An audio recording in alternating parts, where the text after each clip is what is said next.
La casa de Misiá Loreto Garrido, allá en esa parte colonial de la calle Santo Domingo, tenía algo de claustro y muy poco de alegre. Una mampara con vitró de colores muy oscuros daba entrada al zaguán.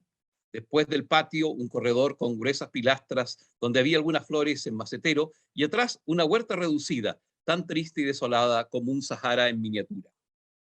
En ese segundo patio le señaló una pieza a su sobrina, cerca de la que ocupaba Ña Socorro, la antigua cocinera.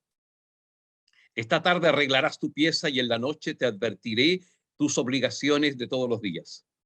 Con los muebles que le consentían, se entretuvo Juana en alajar esa gran pieza blanqueada y baja de techo, donde todo quedaba nadando y donde los ladrillos quebrajados se moldeaban a través del jergón. Pero lo que más le entristecía era esa muralla tan blanca que daba frío, y por eso ocupó sus 2 horas en cubrirla con cuanta estampa encontraba en el baúl.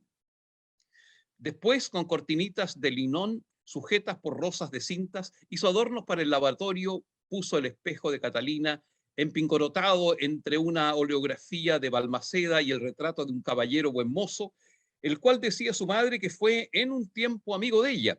Y ya más alegre la pieza, miró complacida su catre, la cómoda alta, la mesita en que la muerta ponía la máquina y una silla grande de mimbre donde le gustaba sentarse a don Pedro González. No era mucho, pero no le faltaba nada.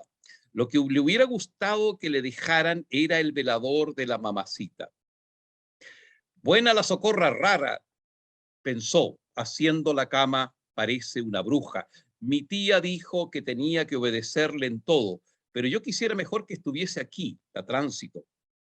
Encontró en el baúl un libro, Las relaciones con el más allá, y sin saber por qué lo escondió. Caramba, que has agujereado la pared con esa pila de monos, gritó desde la puerta Misia Loreto.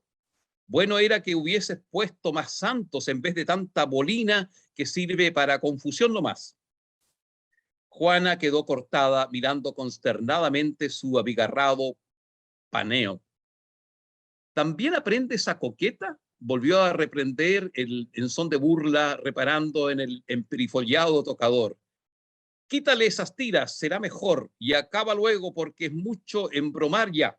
Casi llorando, arrancó del lavatorio los lujos que le había puesto y de buena gana quitara todos los cuadros si no fuese porque la pared iba a quedar tan fea.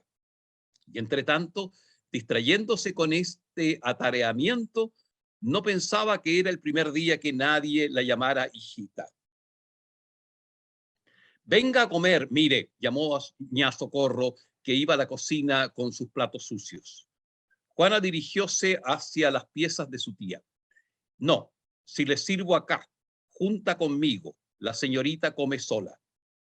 Entraron a la cocina y en una mesa blanca puso los platos, sentándose ella en la otra punta.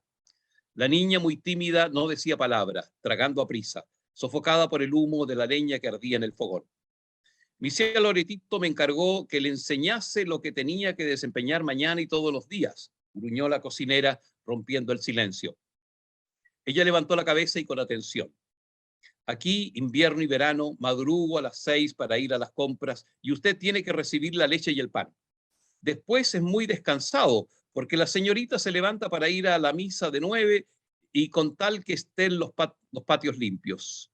Yo armo el almuerzo mientras asea las piezas y pone el comedor. En la tarde puede repasar la ropa hasta la hora de 11.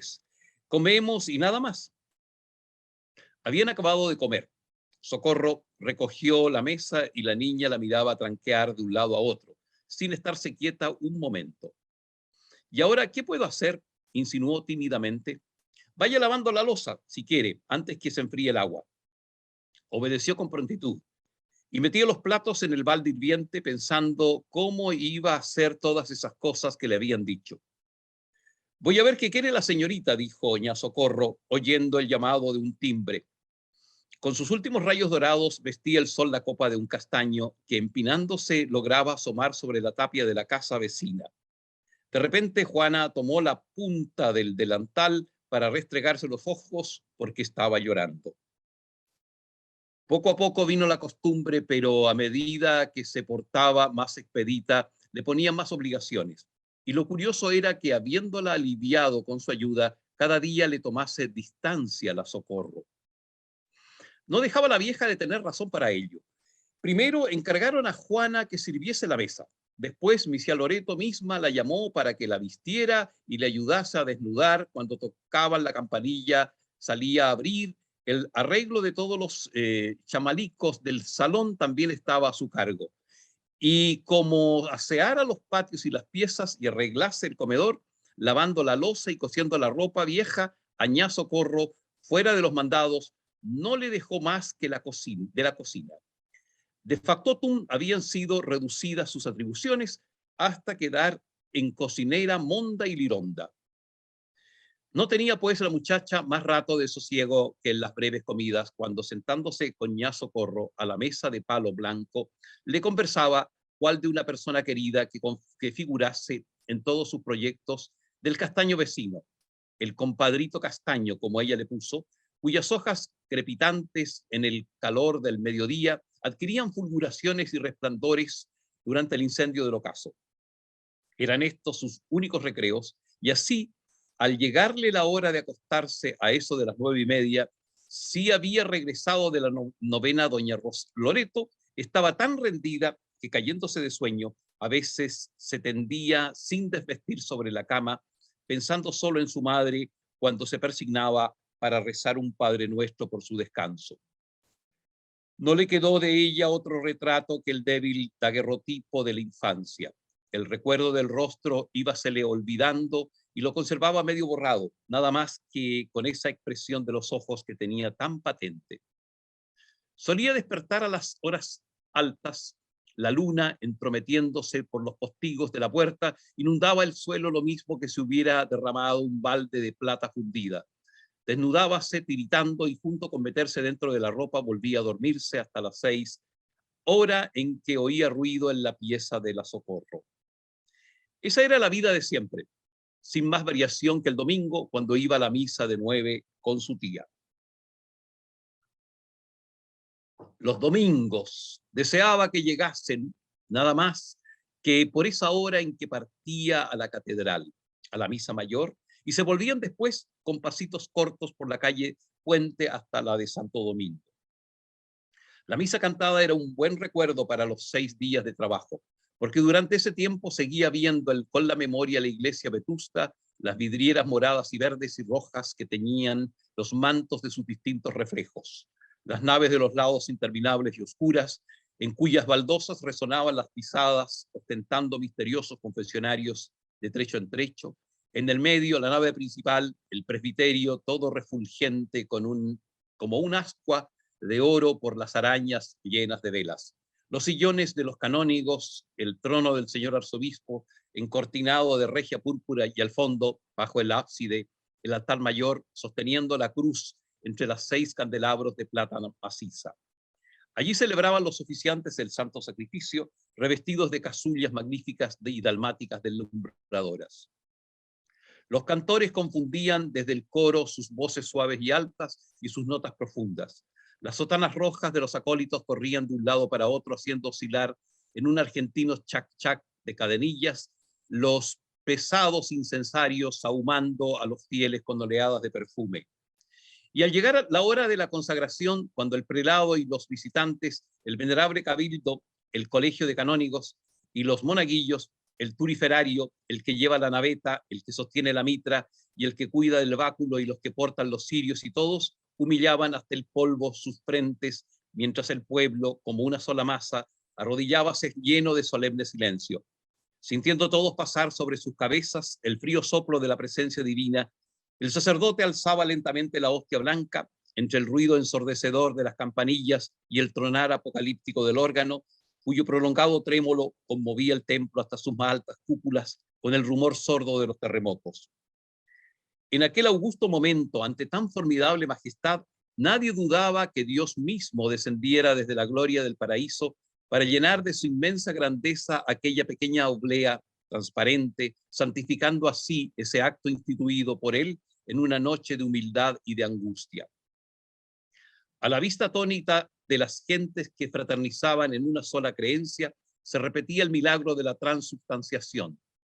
Entre los dedos con que el ministro católico sostiene la sagrada forma, tiembla la propia carne del Cristo, palpitante de tortura y de amor, y en el áureo cáliz que, elevado sobre la frente del sacerdote y sobre el sollozo de las plegarias, resplandece como un sol envuelto en las nubes del incienso, las nubes cándidas aprisionadas en las suculentas bóvedas, hasta no hallar por dónde ascender hasta el invisible cielo azul. En el cáliz de oro están contenidas algunas gotas de la sangre generosa que emanó del costado del apóstol, cuando Longinos, la humanidad ciega que solo logra ver a su alrededor al hacer un mártir de él, lo traspasó con su lanza, recobrando la vista solo con lavar sus ojos sin luz en aquel tibio manantial de caridad. Pero en la memoria de Juana vibraban más bellas estas sensaciones de color y de misticismo, porque si bien desconocía el nombre de los paramentos o el significado de los ceremoniales litúrgicos, causando solamente sus impresiones el total de armonía, brillantez y perfume, por ello mismo no pudo vislumbrar tampoco el oropel ni la piedra falsa. Toda la gloria de la visión de aquel misterio con que la rodea siempre la fantasía enfermiza. A la salida formaban calles filas caballeritos, uniformados por la corbata dernier, la flor a la moda o los puntudos zapatos de charol. Había miradas de inteligencia con las devotas, saludos ceremoniosos, risitas contenidas mordiendo el devocionario, y seguía desbordando a la iglesia metropolitana interminables filas de damas encapuzadas de negro, con pulseras llenas de chiches, cuyo sonajero simpático recuerda los amuletos orientales. Atravesaban la plaza. A la distancia, tras los arcos del portal, adivinábase el paseo ante las ventas de flores. Seguían andando para llegar a la esquina del correo, donde una multitud ociosa entraba y salía alegremente, rompiendo los sobres de las cartas, deteniéndose para leer una noticia interesante entre el vocerío de los suplementeros que metían por las narices sus papeles. Carril, La Ley, la revista cómica. Después era la calle del Puente, aturdida por el chisgarabís de los pájaros exóticos importados de países tropicales, con sus vitrinas de fotógrafos donde se exhibe a los políticos de actualidad. Al pasar ante el templo de los padres, como saliese la misa de 10, desbordaba las aceras el mismo gentío endomingado, los mismos saludos y el mismo festival de campanas repicando desde lo alto de las torres. Primera seña, segunda seña, otra misa empezaría pronto. Era la mañanita del día festivo, un buen recuerdo para la semana entera. Aunque ya había pasado un año desde la muerte de Catalina, las relaciones que frecuentaban a Misia Loreto aún tenían una palabra de admiración por su buena obra de recoger a la guachita. No eran muy numerosas, pero sí sumamente escogidas todas esas amistades. Juana llegó a distinguirlas y casi a tomarles simpatía, ¿o no? Solo con abrir la mampara y hacerles entrar después al saloncito. Llegaba muy seguido doña Pepa López de Caracuel, una señora chica con una niña muy orgullosa, y a veces una niñita toda a remilgos. Viniendo ellas, era segura que era un cuarto de hora, después se aparecía Arturo Velázquez, ese joven tan buen mozo que siempre al entrar trataba de darle un abrazo a Juana. La solterona, que fue amiga de la mamá de él, decía que le profesaba tanto cariño como un hijo. Asimismo, era concurrente asiduo el clérigo don Mardoqueo Espiñeira, medio tinterillo, suspendido de la misa hacía 10 años, desde que jurara en falso, pasando ante los tribunales como testigo ocular de un adulterio que por divorciarse le supuso a su esposa cierto aristócrata, porque así se lo exigía su querida. Acudía, pues, a la tertulia de Misia Pepa el perjuro, pues quien acariciaba a Juana la barba con sus dedos hediondos a rapé, y también muy a las perdidas, un jovencito estudiante callado y vergonzoso que ni sabía ella cómo se llamaba, porque la señora nunca le dijo sino mi ahijado. Esta fue de todas la visita que más le simpatizó por lo atento que era para repetirle las gracias cuando abría, y le gustaba dilatar el momento en que, prendiendo la lámpara del saloncito, dábale conversación hasta que viniera Misia Loreto. Ándate, no te necesito. Sin explicarse la causa, le contestó varias veces, bueno, tía, como si hubiese tenido interés de advertir al muchacho que ella no era una sirvienta. Lo raro estaba en que de viejas antiguas no frecuentasen a Misiá Loreto sino la Panchita, beata gorda y alaraquenta, concurrente a procesiones y prédicas, quien se adivinaba a la legua no venía más que para que la convidaran a comer o a tomar el té. Solterona pobre, fea de sobra, pero con pretensiones y pudores de niña, usando zapatillas de charol, aunque no llevase medias, eterna llegada cuya familia es todo el mundo, que la quiere alojar unos días en su casa. Oh, podéis estar seguro de que no os comerá el pan de balde. Ella es buena para todo, maestra en confituras, obsequiosa hasta decir basta, y capaz de sacrificarse abnegadamente por vosotros. Servirá de enfermera a vuestros hijos, si sois padres de familia, o de correveidile desinteresado y hasta secreto, si tenéis amores. Ante todo, ella lleva el amén a quien quiera que sea el cantor.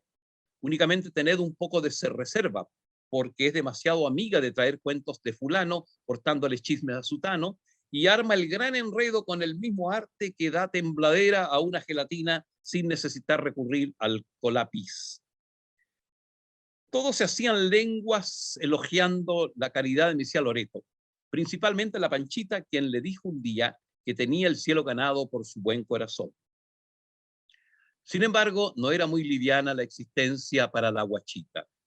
Así recalcaba burlonamente Arturo Velázquez. No sería mucho el trabajo, más como todo pasara por sus manos, y en agradecimiento no recibía sino asperezas y reconvenciones. Se enflaqueció mucho, no guardaba apetito ni ánimo, solo le daban a ratos tantas ganas de llorar que tenía que encerrarse en su cuarto. Pero con cuidado, porque en cierta ocasión la pilló Socorro, quien fue con el cuento donde Misiá Loreto. Buen raspazo le echaron por desagradecida que se permitía lagrimeos en vez de darle gracias al Señor de todos sus beneficios. Juan andaba en los 16 años y en esa edad en que las muchachas necesitan de tanto cariño para no sufrir por el trastorno que se opera en ellas. Al hacer las mujeres la naturaleza, se sentía aislada, bien sin nadie que le demostrase interés, que le diese un buen consejo o la estimulara con una palabra suave. Hizo algunos desarreglos y tuvo que quedarse en cama. La pubertad la había sorprendido, llenándola de disgusto. Eso que era esperado con tiempo fue siempre muy brusco, y sin saber por qué le trajo la pena de algo blanco y fragante, perdido irremisiblemente. Pasó abandonada en su pieza los 10 días de su encierro, no viendo a la Socorro sino a las horas de comer, sin que su tía se acercase ni una vez a preguntar por ella. Recorría maquinalmente sus monos sobre la frialdad de esa pared blanca que la acoquinaba cual si fuese el muro de una tumba. Al mirar hacia el patio, distinguíase el castaño de la otra casa, que era en su soledad, a pesar de sus ramas desnudas, un buen amigo, donde aún se posaban los pájaros viajeros, vacío el buche de trinos, el plumaje erizado por el frío de la escarcha. Durante la noche percibía distante la voz gangosa de don Mardoqueo o las francas hilaridades de Arturo Velázquez. Y mientras pensaba en su madre, un pensamiento que desde mucho tiempo no podía quitársele de la cabeza.